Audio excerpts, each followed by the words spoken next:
Seorang wanita bersuami tengah ada masalah dengan suaminya, namun tak lama wanita tersebut menemukan pacar baru hingga akhirnya pacaran kebablasan menyebabkan hamil. Belum siapanya anak, sang pacar memberikan uang untuk meluruhkan, berakibat fatal. Kisah nyata yang aku ceritakan kali ini terjadi di antara Lampung dan Jakarta. Seorang wanita bernama Ristia Ningsi ditemukan tak bernyawa di kedai ruko anak mami daerah Kelapa Gading, Jakarta Utara. Tepatnya ditemukan di jam 8 pagi 21 April 2024. Saat ditemukan penuh dengan cairan merah, ditemukan di kamarnya sendiri sudah tak bernyawa oleh pemilik ruko. Pemilik ruko pun tak menunggu lama lagi hingga akhirnya langsung melaporkan kepada pihak kepolisian. Tak lama pihak kepolisian datang menyelidiki kasus ini dan membawa jasad ke rumah sakit untuk dilakukan otopsi. Menyelidiki TKP dan lakukan interogasi kepada para saksi. Namun nampaknya para saksi pun tak tahu banyak mengenai korban. Mengingat korban pun baru saja datang 2 hari ke Jakarta pindah dari Lampung. Namun setelah diselidiki, akhirnya pihak kepolisian pun mengamankan Agus, pacar Ristia sendiri. Agus dengan Ristia sama-sama berasal dari Lampung. Keduanya merantau ke Jakarta mencari pekerjaan dan baru tinggal di Jakarta hanya 2 hari saja. Ternyata Ristia sendiri berpacaran dan dekat dengan Agus dari saat mereka di Lampung. Ristia seorang wanita yang sudah punya suami, namun tengah ada masalah dengan sang suami dan pisah ranjang.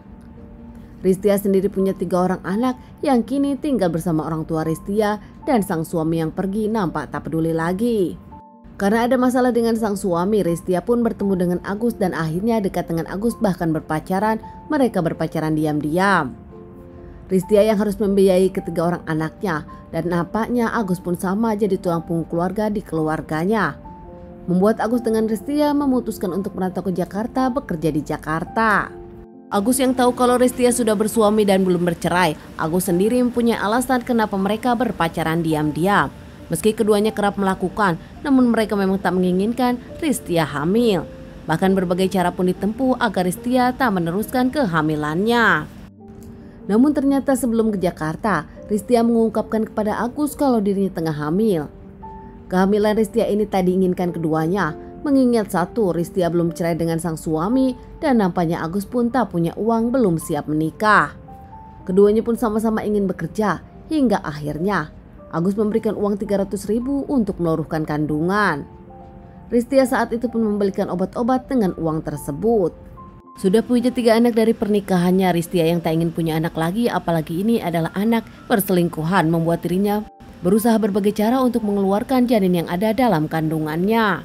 Ternyata saat itu Ristia tengah hamil 4 bulan. Ristia sendiri berpulang karena meluruhkan dan mengeluarkan banyak cairan merah, telat mendapatkan pengobatan. Dari Lampung Ristia mencoba meluruhkan. Saat sebelum ke Jakarta, Ristia pun membuang janin di dekat rumahnya di kawasan Lampung. Namun tak lama keduanya pun ke Jakarta. Padahal ternyata kondisi Resti sendiri masih mengeluarkan cairan merah dalam perjalanan. Hingga akhirnya Resti pun mendapatkan pekerjaan di kedai tersebut. Dengan kondisi yang lemah, tak ada yang tahu ternyata Resti sendiri menahan kesakitan. 1 hari sebelum kejadian, pihak kepolisian menyelidiki, ternyata di tempat tersebut ada CCTV. Resti sendiri tengah cekcok bersama Agus sang pacar, hingga akhirnya Agus pun meninggalkan Resti. Hingga akhirnya pihak kepolisian melakukan pengejaran kepada Agus sang pacar untuk dimintai keterangan. Tak lama Agus pun diamankan di Lampung di rumah tetangganya sendiri. Saat diamankan, Agus tampak bingung dan tak tahu kalau ternyata Resti berpulang. Saat itu Agus pun membantah dirinya memaksa, namun Ristialah yang meminta uang untuk meluruhkan. Keluarga dan para tetangga pun nampak kaget dengan penangkapan Agus. Bahkan mereka tak tahu kalau ada hubungan antara Agus dengan Ristia.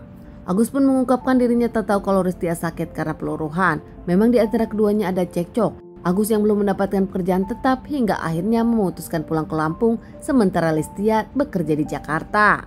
Agus pun diamankan dan dikembalikan ke Jakarta Utara. Diamankan dan segera menjalani persidangan. Agus terancam hukuman vonis 15 tahun penjara hingga 20 tahun penjara. Sementara jasad Ristia sendiri dikembalikan ke keluarga untuk dimakamkan. Keluarga dengan penuh kesedihan kaget tak pernah tahu kalau Ristia tengah berbadan 2 bahkan berpacaran dengan Agus. Ristia yang izin merantau ke Jakarta demi ketiga anaknya, namun kini ditemukan tak bernyawa dan dikembalikan ke Lampung dengan kondisi tragis harus dimakamkan. Suami dari Ristia yang tak mengerti apa-apa mengungkapkan kalau dirinya memaafkan Ristia dan mengakui kalau memang ada permasalahan rumah tangga antara dirinya dengan Ristia. kini siap bertanggung jawab untuk ketiga anaknya yang sudah tak ada ibu. Suami dari Ristia pun tak mau memaafkan pelaku. Teman-teman, sekian dulu bahasan kasus yang aku bawakan kali ini. Semoga ini bisa dijadikan pelajaran untuk kita dan ditunggu bahasan kasus-kasus selanjutnya.